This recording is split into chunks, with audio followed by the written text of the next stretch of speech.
Welcome to Stroke Forward. My name is Marcia Moran. For the next 40 minutes or so, we are going to talk about things that stroke survivors, or any brain injury survivor, deals with. If you look at me today, you probably don't see a person who had a stroke, but I feel it. My body functions differently. Do I think I will get back to 100%? Yes, because to think differently is to admit defeat. We will talk to all sorts of people who have been there, from survivors to caretakers to doctors, nurses, therapists, friends, and family who have seen us at our weakest. They have cheered us with their victories, no matter how large or how small. How did we get here? That's what this show is going to tell you. Michael Erwin, Believe Stroke Recovery Foundation founder, chair, and stroke survivor. Erwin spent 40 fruitful years in a dynamic career in retail before a stroke changed his life. After graduating with an accounting degree, he began his career working at J.C. Penney and many of their subsidiaries as a controller. He was known as a troubleshooter for 27 years before he retired from J.C. Penney as the Director of Capital Funding and New Ventures. Erwin spent the latter part of his career in merchandise financial planning for a new internet company and ended his career as a Senior Vice President of Merchandise for a closeout merchandise company. Michael suffered a hemorrhagic stroke on September 10, 2017. During his post-stroke journey, Michael and his wife Jennifer encountered many struggles and deficiencies in the recovery/rehabilitation process. Because of their experiences and Michael's desire to help others, he established a nonprofit. Believe Stroke Recovery Foundation is a nonprofit organization dedicated to supporting stroke and brain injury survivors who need help paying for outpatient rehabilitation when their insurance benefits have ceased for the calendar year. Erwin formed this foundation for people to believe in themselves, to believe in a new world, to smile each day, and to find your strength and courage. Believe. Mark chapter 5, verse 36. Okay.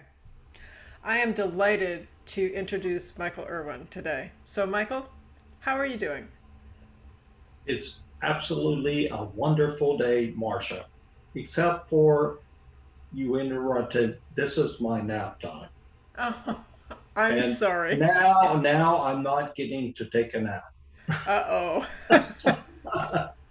So we're going to talk about that later. First off, I want to know, how did your stroke happen? Oh gosh, it was a stroke. I had a hemorrhagic stroke. Okay. It really just happened like snap of my fingers. I mean, there was no warning.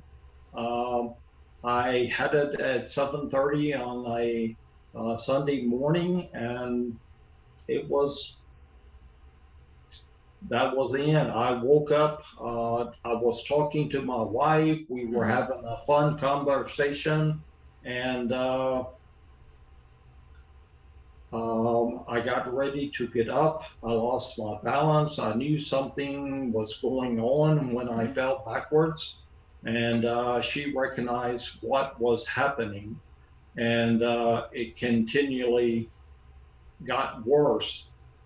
And we had the ambulance there within 20 minutes, and I was probably at the hospital in 10 more minutes. Wow. And of course, the doctor said, based on how major my stroke was, that the quickness really made a difference in saving me.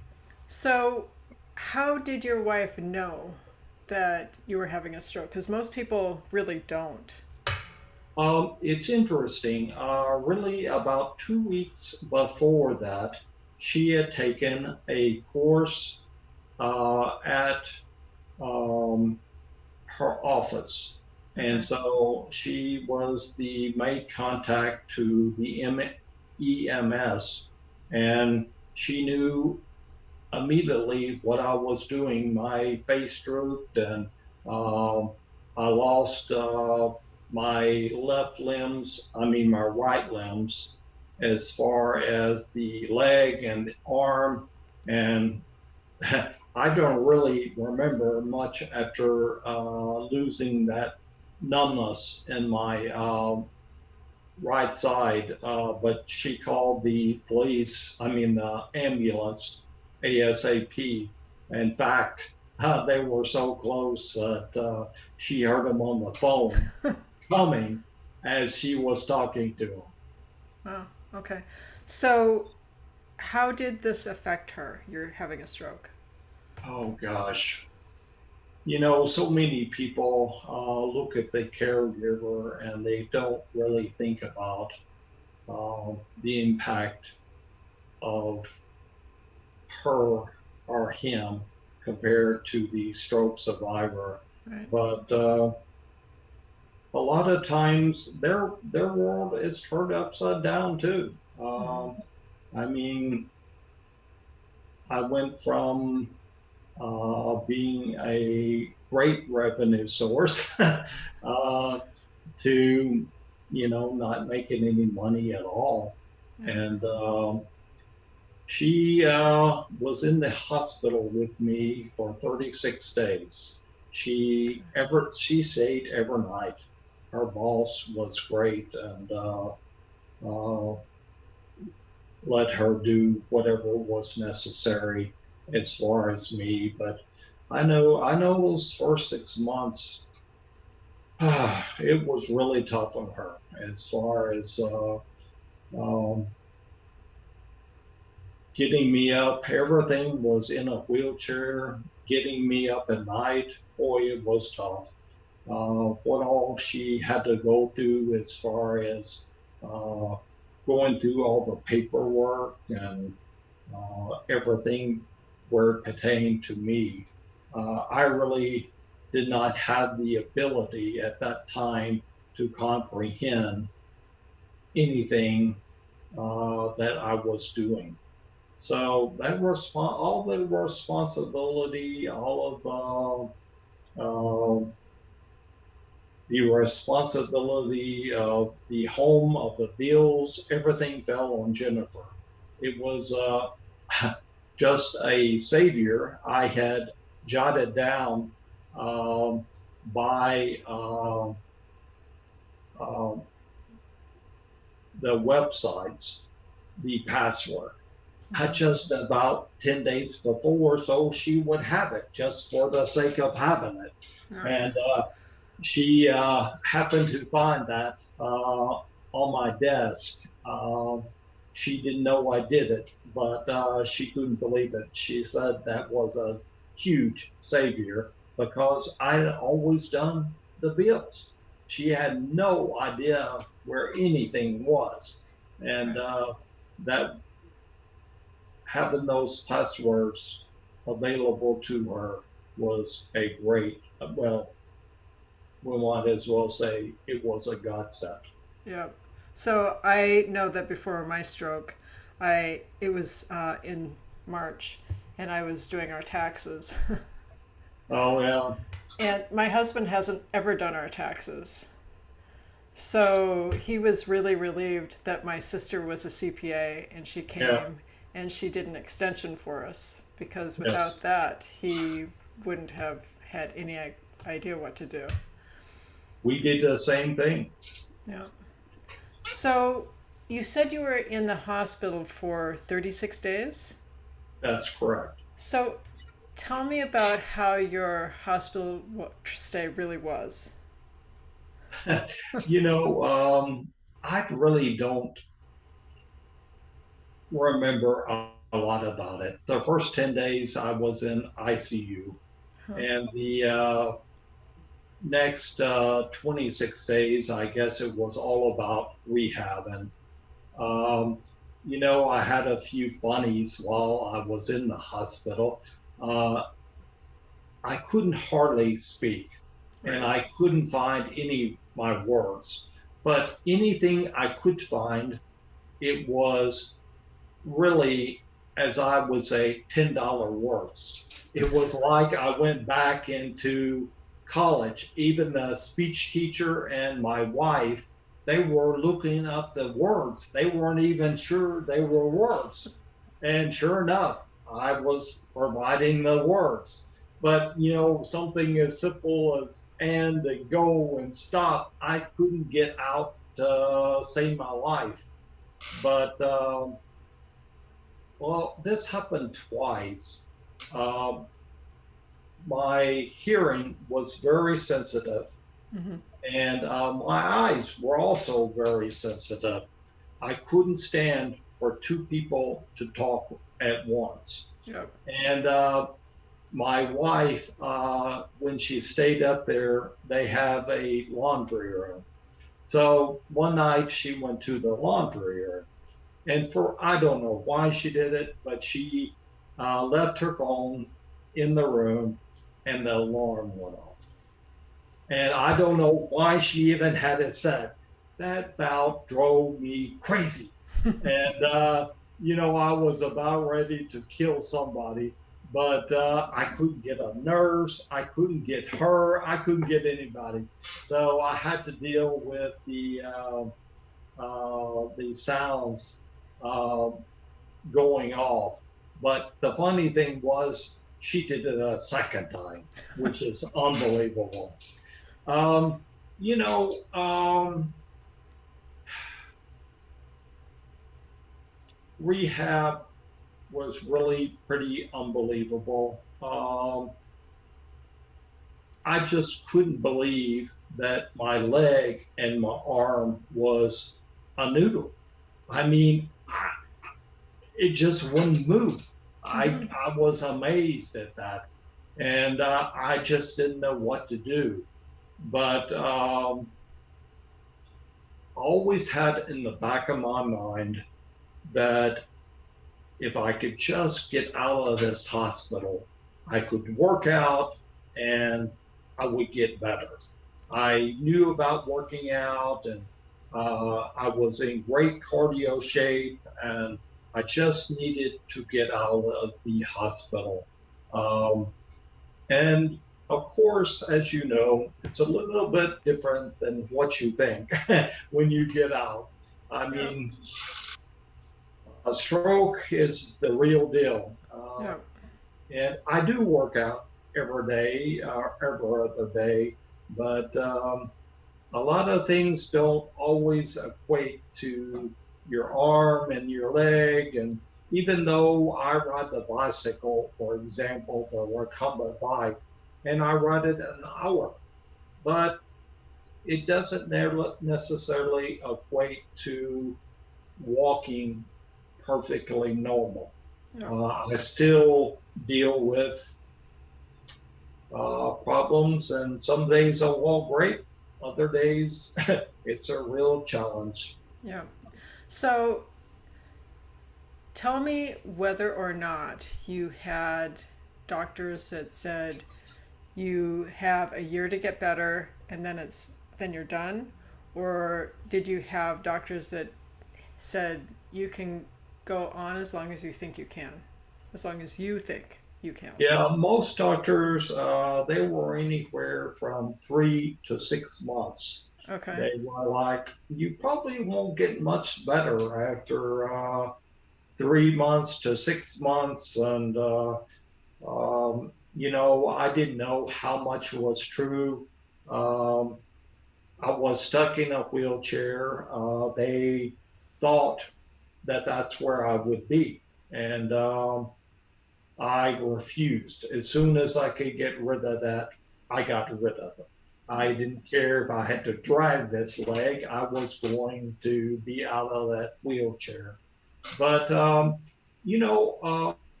through 6 months, I still had. I went through the in-home rehabilitation, and I went through um, stroke rehab, and they still weren't real positive. Right. Um, in which I was a little bit disappointed. Um, After my insurance ran out, I had exhausted all of my resources, my wife found a place called Steps for Recovery. Okay. They were my lifesaver.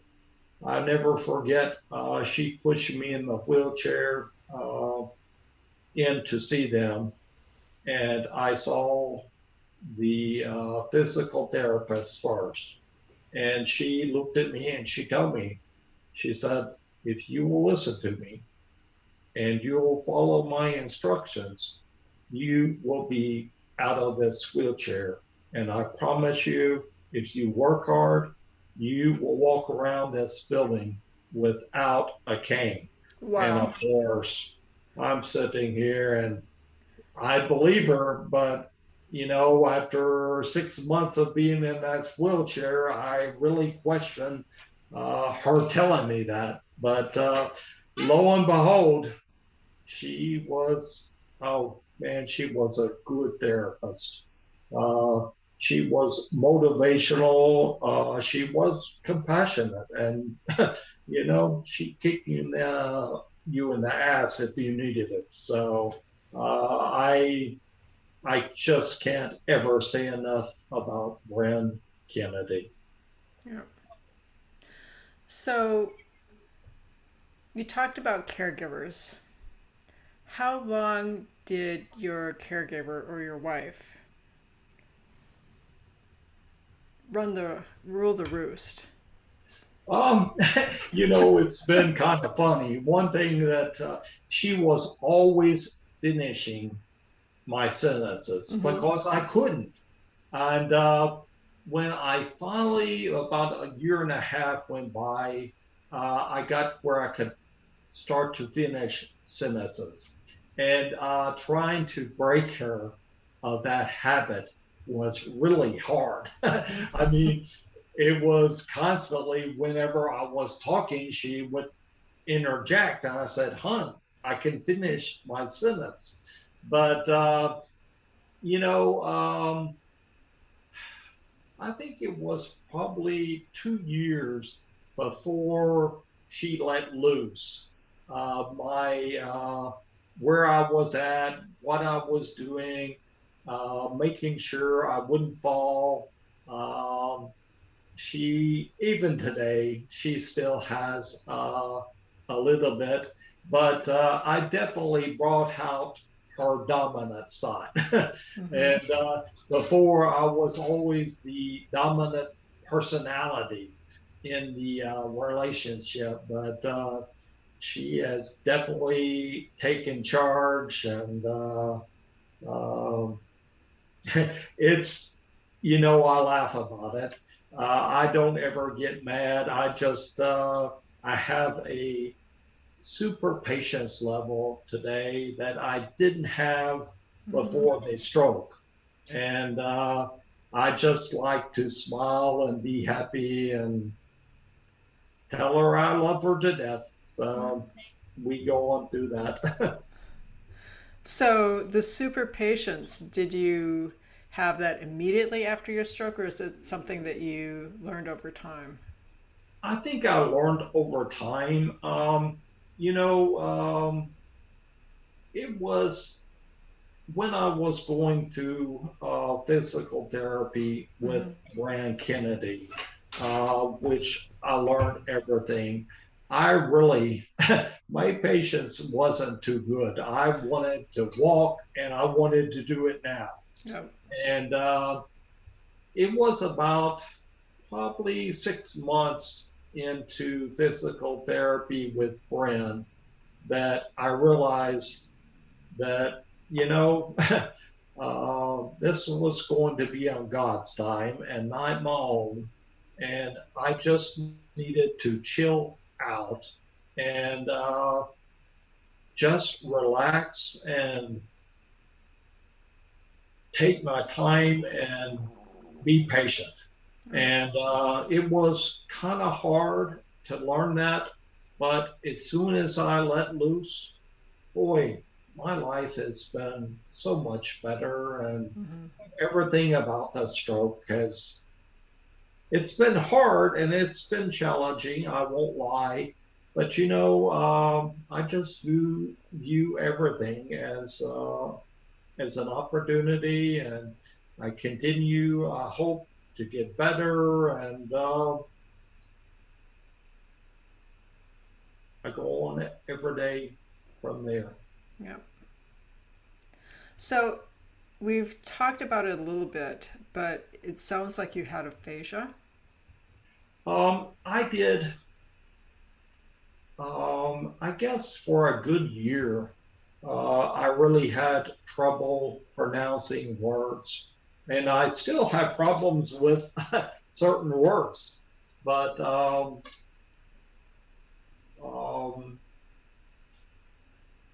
I bantered with my father-in-law. Every night he would come in from work, I would just try to antagonize him to no end. and I, and really, you know, I've always said that that is how I got over so much of the aphasia. Okay. Uh, and, you know, I had a real dominating voice, and I couldn't I spoke really softly. And, I realized uh, that I had to do something. I didn't know I was speaking so softly, and people would say, I can't hear you. Right. And, you know, in my bedroom, I really started projecting my voice, and I got back to a lot of what I was used to Michael being. So it was pretty tough, to say the least. Yep. Yep. So I can see that your shirt says believe on it. Believe. So tell me about that. How did it Well, start? Believe started in May of 2018. Okay. I sat and looked at myself and I said, what are you going to do with your life? Right. And uh, and Jennifer said, all you can do is pray about it. I mean, I've always been used to working 70, 80 hours a week, and I just didn't know what I was going to do. So I prayed a lot for the month of May. And one morning I woke up and I had a vision.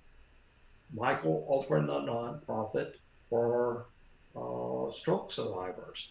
And I thought, that's not what I had in mind.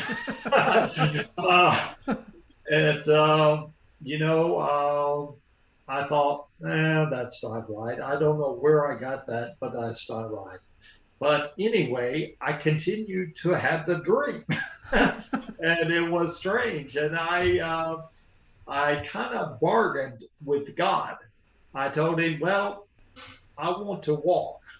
And this therapist of mine is telling me if I follow her instructions, that I will walk. And so she has kind of put a deadline on me. And if I can walk by that date, um, I think a little divine intervention is believable. And so, January of 2019, I walked completely around the facility, which was, I think it was about a third of a mile. And I did walk it with an AFO, but I couldn't believe it. And I said, well, he kept his end of the bargain. And so uh, I better keep mine. And so we opened Believe Stroke Recovery Foundation. Uh, we were also amazed that the insurance would only cover basically 2 months of rehab. And so I was going to physical, occupational, and speech twice a week. Mm-hmm. And, it got pretty expensive. So we spent a lot of money in the next couple of years Mm-hmm. on recovery. And I realized then, boy, these people that need stroke recovery, they can't afford it. Right. And so we decided that we would open Believe Stroke Recovery Foundation with the thought that we would help people that exhaust their insurance and need financial help in their recovery. And, Uh, I think the only thing that has really been shocking to me right now, I mean, as far as us as a foundation, we're in North Carolina, and then there's one other foundation, which is in Oregon, and mm-hmm. it's Stroke Awareness Oregon. And as far as I know, we are the only two foundations that do um, work that have something that helps the stroke survivor with recovery um, after the stroke. So, what is your mission? I think you have something that you've printed out that says you're going to do what? Well, our mission really is to help stroke survivors that have exhausted their insurance and brain survivors. And don't let me forget that, and I will come back to brain survivors. But, you know, our main goal is to help people that need financial assistance with stroke recovery. Now, we have some other goals, which are equipment that stroke survivors need, um, and bringing awareness to stroke survivors. Um, I think that it's been a lot more difficult than I originally anticipated. Mm-hmm. That we thought that stroke survivors would swarm to us, and we still get a tremendous amount of calls from other states. We limit our what we're willing to help people to one state, North Carolina. And some of that is vetting the therapy, a therapist, and we don't, once we have vetted and agreed to the person needing stroke recovery, we pay the therapist. We don't pay the stroke survivor. Right. So we go straight to the therapist, and hopefully we have vetted, or somebody we know has vetted the survivor. So, are you saying that if someone from another state wanted to do the same thing that you're doing, would they contact you? Well, yes, we will be happy, more than happy, to help anybody with their foundation. Anybody who wants to do it. I've had several people call Mm-hmm. and ask me about it, but I don't think, uh, stroke survivors just, they don't seem to be real advocates. I think that they feel it, but they just don't want to do the work. Right. And so many people they estimate that 60 to 70%. And, I found that a number a few years ago on the internet, but I know that in several meetings I've been in, the American Stroke Association and the, oh, what is it? Anyway, we meet quarterly. They have had several people that have quoted as high as 80% go home with depression, and they really don't come out of their house. And Wow. I meet the same stroke survivors almost all the time, Right. and it's a very very small percent of people.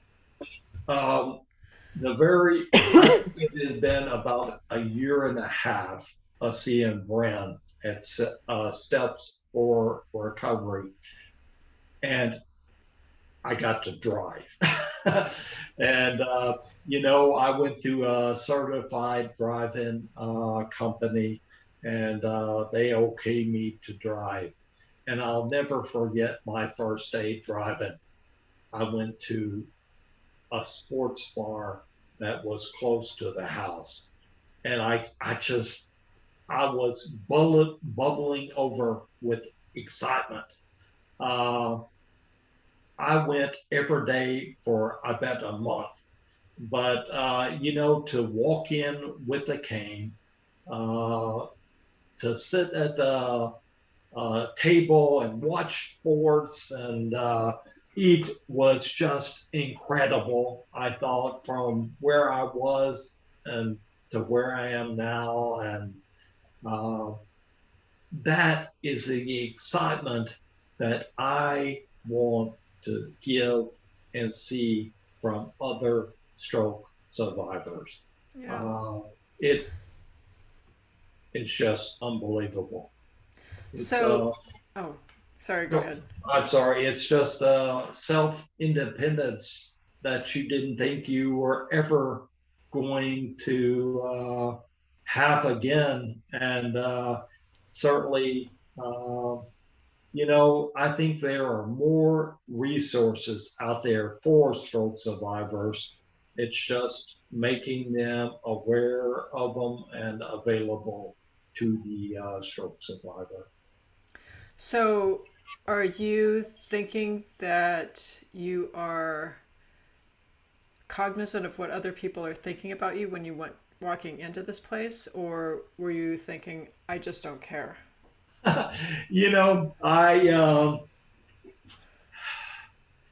I don't care. Yep.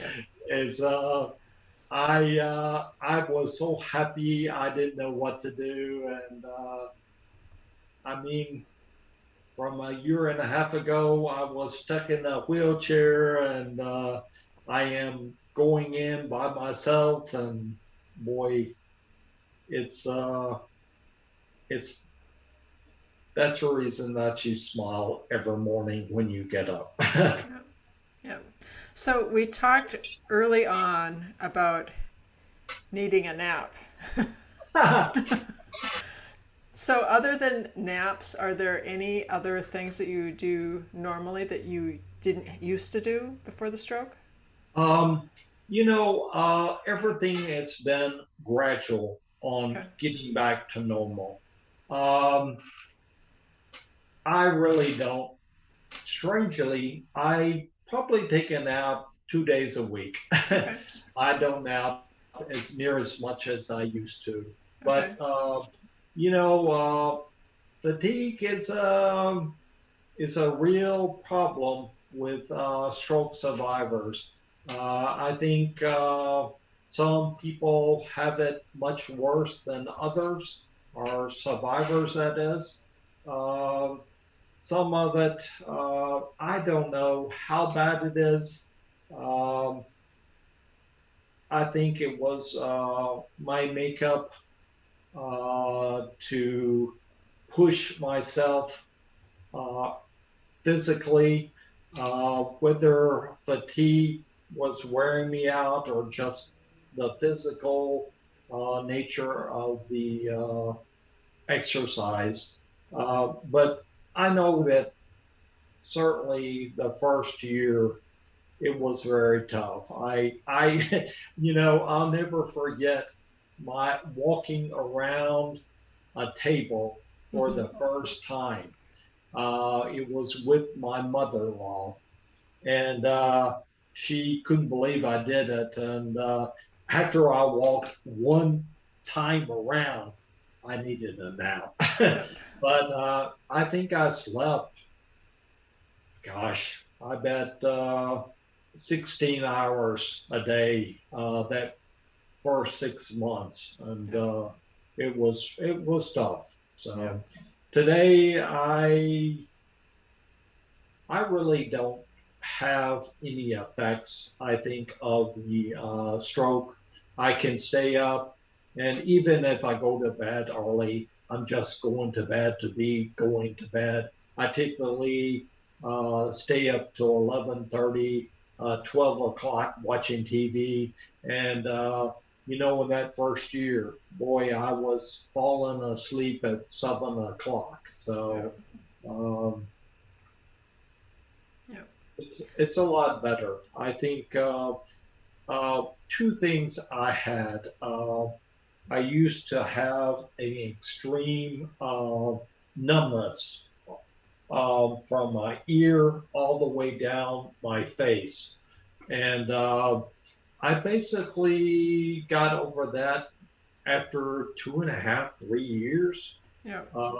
It took a long time. I thought it was never going to go away, but it impacted how I slept, of course.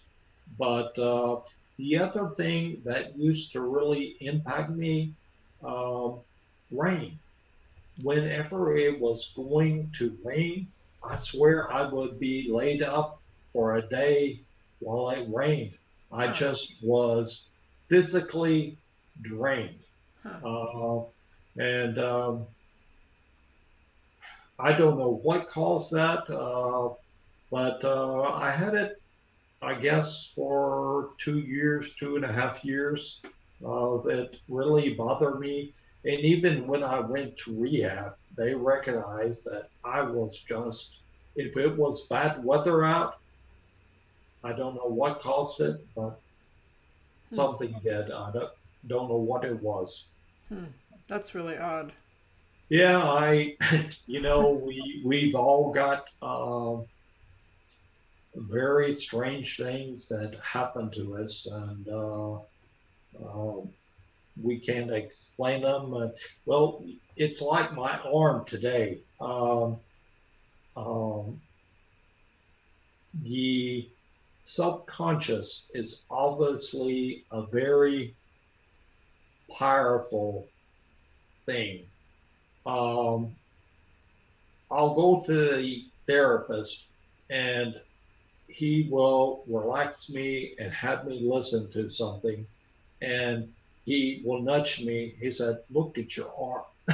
My hand will be wide open. And uh, the other thing is at night when I sleep, my wife likes to play with my arm, Mm-hmm. and she is amazed how I will move my arm around and my hand is wide open. And but for whatever reason, I have not been able to translate that to everyday life. I mean, I can move my arm and stuff, but that hand is wants to say closed. Hmm. Um, I can't explain it, but it gives me hope. Yep. A lot of people talk about spasticity, and they say that type A personalities have much more spasticity than others. And I don't know if it's true, but I'm still trying to lick that. So, it's not they have the ability. I don't know if you've ever been to biofeedback. They have a machine. Yeah, so they hook it up to you, and it measures the neurons in your Mhm. arm. And mine are all firing, and I have good strength through my arm, but I just can't seem to get it right at this time. Yet. You can't get it moving right yet. I Yeah, think yeah, that's the key. that's true. So I actually believe that if you keep working at it every day, you will come back. It takes a while, but you will get back, I believe. Yeah, I think it's true, Marsha. It's also, I stay pretty busy these days. It's a matter of not forgetting about your hand. Yep. And, there are lots of days that the day will be over and I haven't done a thing. I've started trying to shut cabinets and shut a refrigerator door or doors around the house. And I keep a punching bag. But the real problem is I've got to figure out these fingers and how to open them when I want to. Yep. Okay. So I'm going to switch gears here. I heard that you were in Just Say Yes to Life. So Yeah. tell me about how you became part of that project. Well, it was kind of interesting. Out of the blue, I got an email from Lana Hunter. She said that she had read my story and Mm-hmm. she would like to include me in the book. And so we talked, and I talked to Keith Taylor as well. And, uh, and so I agreed to be in the book. And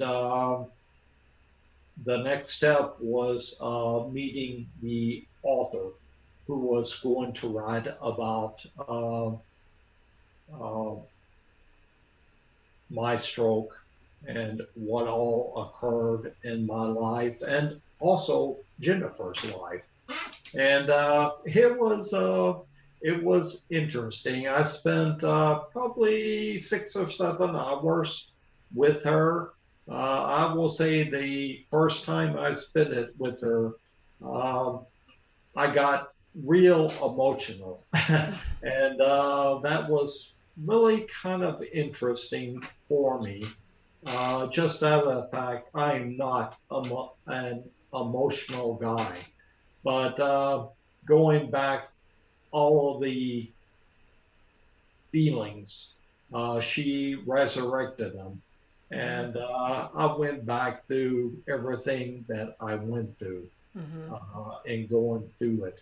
Uh, it was uh, it was a good time, and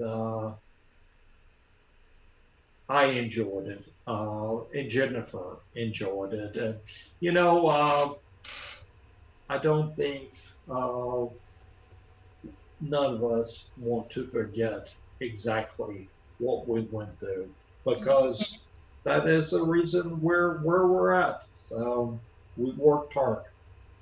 So, do you think you're better off after the stroke, or would you like to not have had the stroke? Oh gosh, that's a real good question. You know, I like myself a lot better after the stroke. Uh, I was too driven. Uh, I think before the stroke, and I realized that what is important. I mean, God gave me a second chance to Mm-hmm. see my grandson grow up, who's 5 today. He was he just turned 1 when I had the stroke, and he really made me appreciate family and friends uh, and how dear my wife is to me. You're Mm-hmm. making me emotional. You're not allowed to do that. Uh, um, and, you know, I just don't think about it. I mean, I think about all of the wonderful things that I have today. Mm-hmm. Um, I know that you and I had once talked about that we were very lucky that we had done so much in our life. Uh,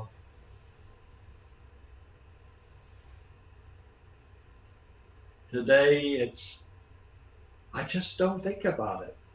I just think about all the wonderful things that God gave me. And, Jennifer usually drives whenever we go somewhere.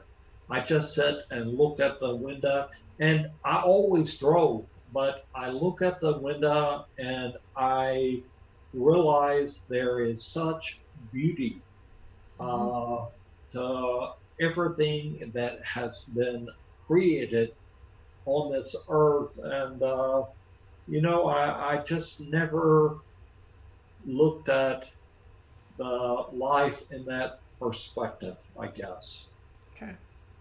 So, if there was one thing that you wanted to leave with stroke survivors or caregivers, or both of them, what would it be?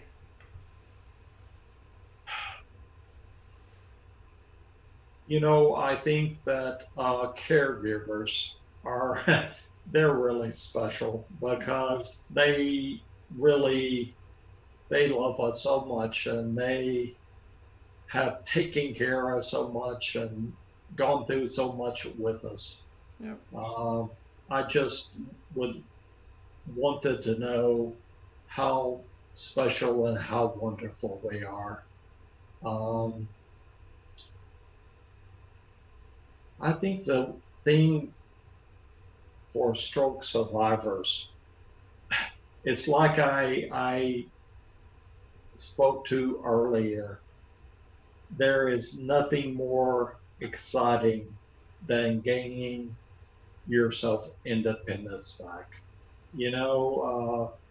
I would tell all survivors work very hard for that.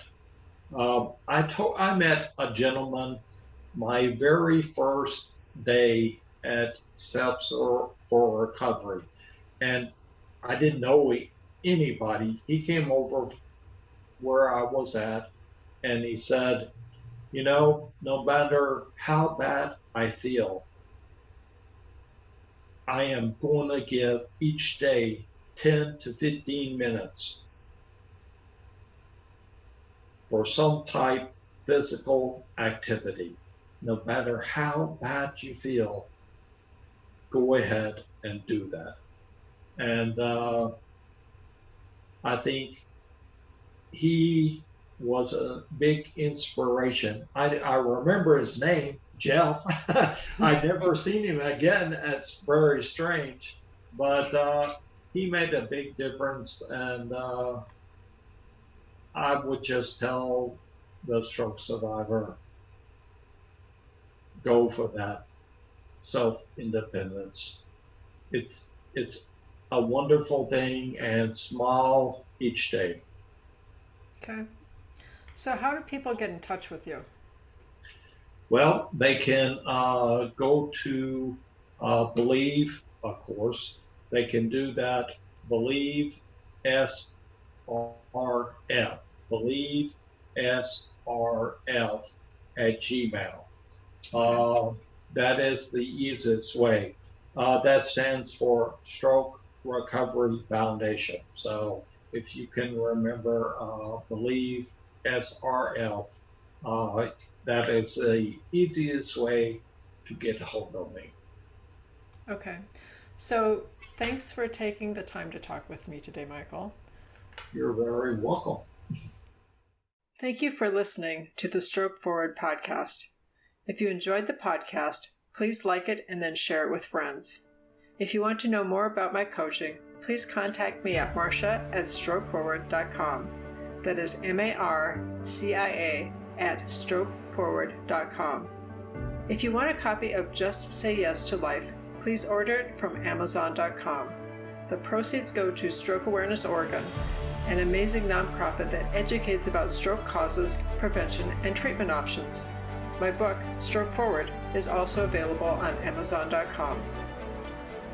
Join us next time when Kim O'Kelly-Lee describes the impact the stroke has had on her. If you're interested in seeing her, Kim is in the play Freedom Off the Page in May 2022.